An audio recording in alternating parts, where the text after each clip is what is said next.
대통령직 인수위원회가 전기요금의 원가주의 원칙을 적용하기로 하면서 요금 인상 우려가 나오고 있습니다. 이런 가운데 소상공인을 위한 손실보상안을 두고 반쪽짜리라는 지적이 나오는데요. 윤선영 기자와 짚어보겠습니다. 네, 윤 기자, 우선 전기요금 인상이 공식화되는 분위기죠. 네, 사실 그동안 전기요금은 정무적인 판단에 따라 결정되는 경향이 많았는데 앞으로는 원가에 연동을 해서 전기요금을 책정하겠다라는 것이 인수위의 입장입니다. 네. 에너지 정책의 시장 경쟁 원칙을 적용하겠다는 겁니다. 아시는 것처럼 우크라이나 사태 등의 영향으로 원료값이 치솟고 있는 상황에서 당장 하반기 전기요금 인상 압력이 커질 수밖에 없습니다.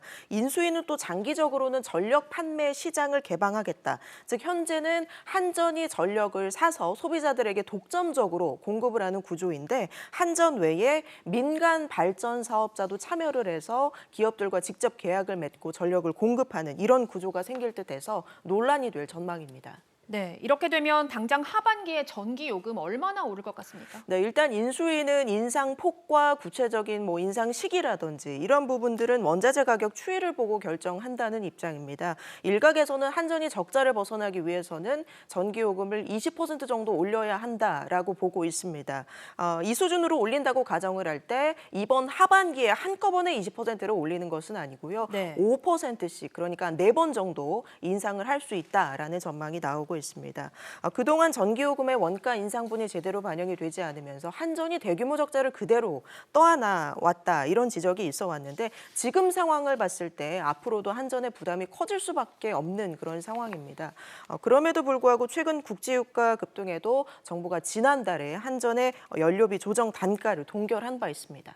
네, 그런가 하면 어제 인수위가 손실보상안을 발표를 했는데 이게 반쪽짜리다 이러면서 좀 실망스러운 분위기가 많이 감지가 됐어요. 맞습니다. 당초 윤석열 당선인은 방역지원금을 추가로 600만 원씩 일괄적으로 지급을 하겠다라고 네. 공약을 했었죠. 네. 그런데 어제 발표를 보면 구체적인 지원 금액도 안 나왔고요.